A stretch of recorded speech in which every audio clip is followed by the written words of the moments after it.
ಒಂದು ಸಣ್ಣ ಮಾರುತಿ 800 ಕಾರು. ಆ ಕಾರಿನ ಸೀಟ್ ಮೇಲೆ ಒಬ್ಬ ದೊಡ್ಡ ರಾಜಕೀಯ ನಾಯಕನ ಹೆಣ ಬಿದ್ದಿರುತ್ತೆ. ಆತನ ಮೈಗೆ ಬರೋಬ್ಬರಿ 5 ಗುಂಡುಗಳು ತಾಗಿರ್ತವೆ. ಆದರೆ ಆಶ್ಚರ್ಯದ ಸಂಗತಿ ಏನಂದ್ರೆ ಕಾರಿನ ಒಳಗಡೆ ಒಂದು ಹನಿ ಕೂಡ ರಕ್ತ ಇರಲ್ಲ. ಗುಂಡು ಹಾರಿಸಿದ್ದು ಕಾರಿನ ಕಿಟಕಿಯಿಂದ ಅಂತ ಪೊಲೀಸರು ಹೇಳ್ತಾರೆ. ಆದರೆ ಕಾರಿನ ಗ್ಲಾಸ್ ಮೇಲೆ ಒಂದೇ ಒಂದು ತೂತು ಕೂಡ ಇರಲ್ಲ. ಹಾಗೆ ಕೊಲೆಯಾದ ವ್ಯಕ್ತಿ ಯಾರು ಅಂತ ಅಂದರೆ ಅವರೇ ಗುಜರಾತಿನ ಮಾಜಿ ಗೃಹ ಸಚಿವರಾದಂತಹ ಹರೇನ್ ಪಾಂಡ್ಯ ಅವರು.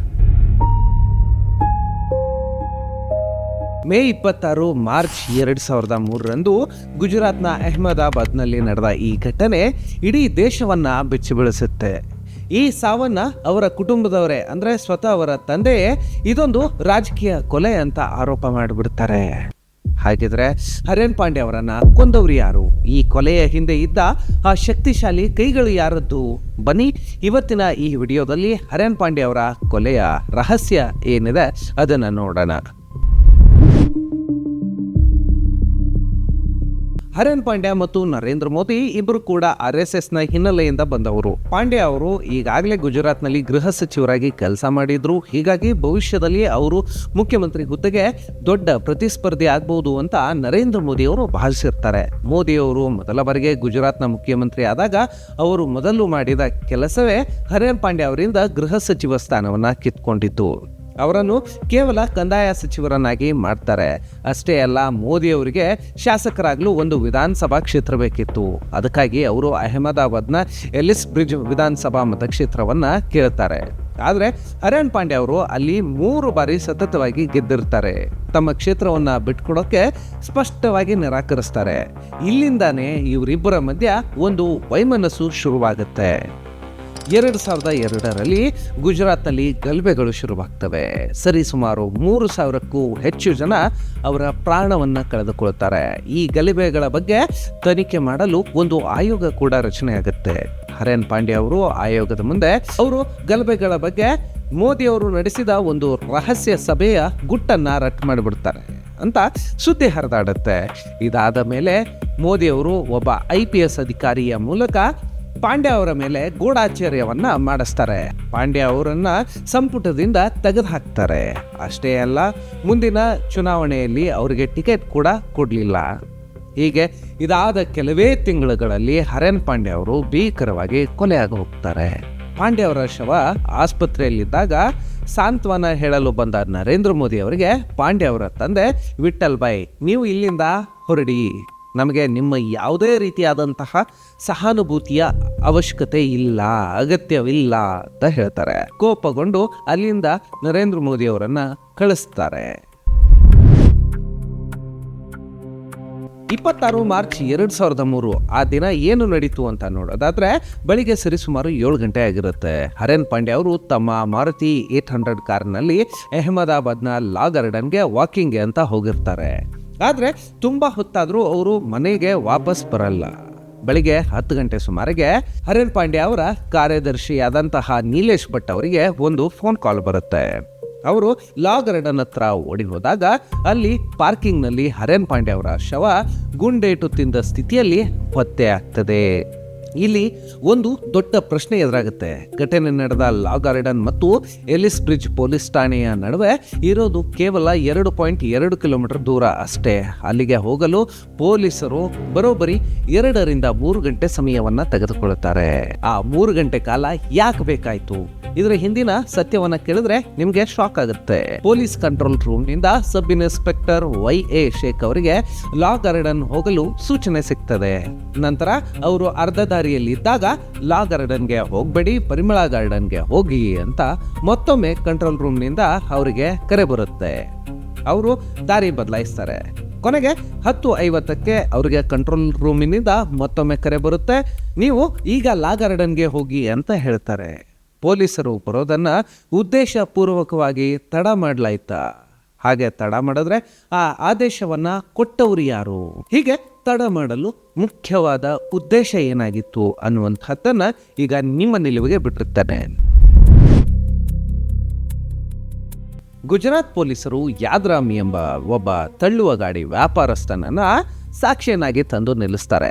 ಆತನ ಪ್ರಕಾರ ಇಬ್ಬರು ಅಪರಿಚಿತರು ಒಂದು ಕಾರಿನ ತೆರೆದ ಕಿಟಕಿಯಿಂದ ಪಾಂಡ್ಯ ಅವರ ಮೇಲೆ ಗುಂಡು ಹಾರಿಸ್ತಾರೆ ಅಂತ ಹೇಳ್ತಾರೆ. ಆದರೆ ಫೋರೆನ್ಸಿಕ್ ರಿಪೋರ್ಟ್ FSL ವರದಿ ಇನ್ನೊಂದು ಕಥೆಯನ್ನು ಬಿಚ್ಚಿಡ್ತದೆ. ಸ್ವಲ್ಪ ನೀವೇ ಯೋಚನೆ ಮಾಡಿ ನೋಡಿ. ಒಂದು ಚಿಕ್ಕ ಮಾರುತಿ 800 ಕಾರು, ಪಾಂಡ್ಯ ಅವರು ಸರಿಸುಮಾರು 6 ಅಡಿ ಎತ್ತರದ ದೇಹವುಳ್ಳಂತಹ ಮನುಷ್ಯ.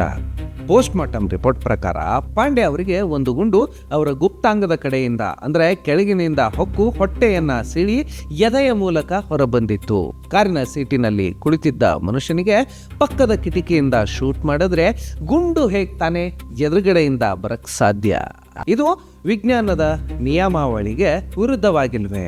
ಅಷ್ಟೇ ಅಲ್ಲ, ಗುಪ್ತಾಂಗದ ಭಾಗದಲ್ಲಿ ಗುಂಡು ಬಿದ್ದಿದ್ದರೆ ಕಾರು ಇಡೀ ರಕ್ತ ಆಗಬೇಕಾಗಿತ್ತು.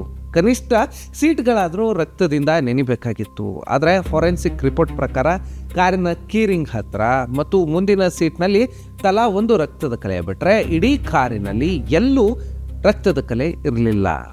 ಇದರ ಅರ್ಥ ಏನು ಗೊತ್ತಾಗತ್ತೆ? ಹಿರಿಯ ಪತ್ರಕರ್ತರಾದ ಸಂಕರ್ಷ್ ಠಾಕೂರ್ ಅವರು ಬರೀತಾರೆ, ಹರೇನ್ ಪಾಂಡ್ಯ ಅವರ ಕೊಲೆ ಪಾರ್ಕಿಂಗ್ನಲ್ಲಿ ನಡೆದೇ ಇಲ್ಲ. ಅವರನ್ನ ಬೇರೆ ಎಲ್ಲೋ ಕೊಲೆ ಮಾಡಿ ಆಮೇಲೆ ಅವರ ಶವವನ್ನು ತಂದು ಕಾರಿನಲ್ಲಿ ಇಡಲಾಗಿದೆ ಅಂತ ಹೇಳ್ತಾರೆ. ಇನ್ನೊಂದು ಅನುಮಾನ ಏನು ಅಂತ ಅಂದ್ರೆ, ಪಾಂಡ್ಯ ಅವರ ಕಾಲ್ ರೆಕಾರ್ಡ್ಸ್ ಅವರ ಟೆಲಿಕಾಂ ಕಂಪನಿಗೆ ಕೇಳಿದಾಗ ಅವರು ಜನವರಿ ಮತ್ತು ಫೆಬ್ರವರಿ ತಿಂಗಳು ಡೇಟಾನ ಕೊಡ್ತಾರೆ. ಆದರೆ ಕೊಲೆ ನಡೆದ ತಿಂಗಳು ಅಂದ್ರೆ ಮಾರ್ಚ್ ತಿಂಗಳು ಡೇಟಾ ಕೇಳಿದ್ರೆ ಅದು ತುಂಬಾ ಹಳೇದು, ನಮ್ಮ ಬಳಿ ಇಲ್ಲ ಅಂತ ಹೇಳ್ತಾರೆ. ಇಂಥದ್ದೊಂದು ಸುಳ್ಳು ಅವರು ಯಾಕೆ ಹೇಳಿದ್ರು ಅನ್ನುವಂಥದ್ದು ಬರಲ್ವಾ? ಜನವರಿ ಫೆಬ್ರವರಿ ಡೇಟಾ ಸಿಗುತ್ತೆ, ಮಾರ್ಚ್ ತುಂಬಾ ಹಳೇದು ಅಂತ ಹೇಳ್ತಾರೆ ಅಂತಂದ್ರೆ ಇದಕ್ಕೆ ಕಾರಣ ಏನಿರಬಹುದು ಅನ್ನುವಂಥದ್ದನ್ನ ನೀವೇ ಯೋಚಿಸಿ ನೋಡಿ. ಈ ಪ್ರಕರಣ ಮುಂದೆ CBIಗೆ ವಹಿಸಲಾಗುತ್ತೆ. CBI ಕೇವಲ 6 ತಿಂಗಳಲ್ಲಿ ತನಿಖೆಯನ್ನ ಮುಗಿಸಿ ಇದೊಂದು ಮುಸ್ಲಿಂ ಭಯೋತ್ಪಾದನೆ ಅಂತ ಕಥೆಯನ್ನ ಕಟ್ಟುತ್ತೆ. ಆದರೆ ಹೈದರಾಬಾದ್ನ ಅಸ್ಗರ್ ಅಲಿ ಮತ್ತು ಮೌಲ್ವಿ ಮಫ್ತಿ ಸೋಫಿಯಾನ್ ಅವರನ್ನ ಅಪರಾಧಿಗಳು ಅಂತ ಚಾರ್ಜ್ ಶೀಟ್ ಹಾಕ್ತದೆ. ಅಂದರೆ ಗುಜರಾತ್ನ ಗಲಭೆಗಳಿಗೆ ಪ್ರತೀಕಾರವನ್ನ ತೀರಿಸಿಕೊಳ್ಳಲು ಈ ಕೊಲೆ ನಡೆದಿದೆ ಅಂತ ಬಿಂಬಿಸಲಾಗ್ತದೆ. 2007ರಲ್ಲಿ ಫೋಟಾ ನ್ಯಾಯಾಲಯ 12 ಜನರಿಗೆ ಜೀವಾವಧಿ ಶಿಕ್ಷೆಯನ್ನ ನೀಡುತ್ತದೆ. ಆದರೆ 2011ರಲ್ಲಿ ಗುಜರಾತ್ ಹೈಕೋರ್ಟು ಈ ಇಡೀ ಸುಳ್ಳು ಕಥೆಯನ್ನ ಬಯಲು ಮಾಡಿಬಿಡ್ತದೆ. ಈ 12 ಜನರು ನಿರಪರಾಧಿಗಳು ಅಂತ ಬಿಡುಗಡೆ ಮಾಡಿಬಿಡುತ್ತದೆ.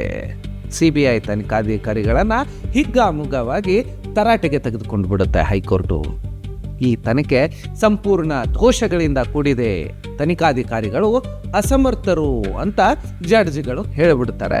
ಇಲ್ಲಿ ಆಶ್ಚರ್ಯದ ವಿಷಯ ಏನಂದ್ರೆ, ಕೋರ್ಟಿನಿಂದ ಹೀಗೆ ಉಗಿಸಿಕೊಂಡ ತನಿಖಾ ತಂಡದ ನೇತೃತ್ವವನ್ನು ವಹಿಸಿದ IPS ಅಧಿಕಾರಿ YC ಮೋದಿ ಅವರನ್ನ ಮುಂದೆ 2017ರಲ್ಲಿ ಕೇಂದ್ರ ಸರ್ಕಾರ NIA ಮುಖ್ಯಸ್ಥರನ್ನಾಗಿ ನೇಮಿಸಿ ಅವರಿಗೆ ಗೌರವವನ್ನು ಸಲ್ಲಿಸುತ್ತದೆ.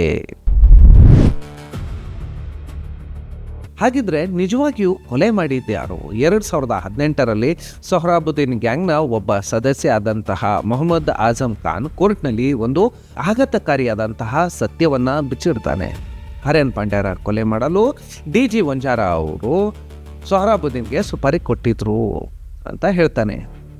DG ವಂಜಾರ ಯಾರು ಅಂತ ಅಂದರೆ, ಅವರು ನರೇಂದ್ರ ಮೋದಿ ಅವರ ಮತ್ತು ಅಮಿತ್ ಶಾ ಅವರ ಅತ್ಯಂತ ಆಪ್ತ ಎನ್ಕೌಂಟರ್ ಸ್ಪೆಷಲಿಸ್ಟ್ ಪೊಲೀಸ್ ಅಧಿಕಾರಿ.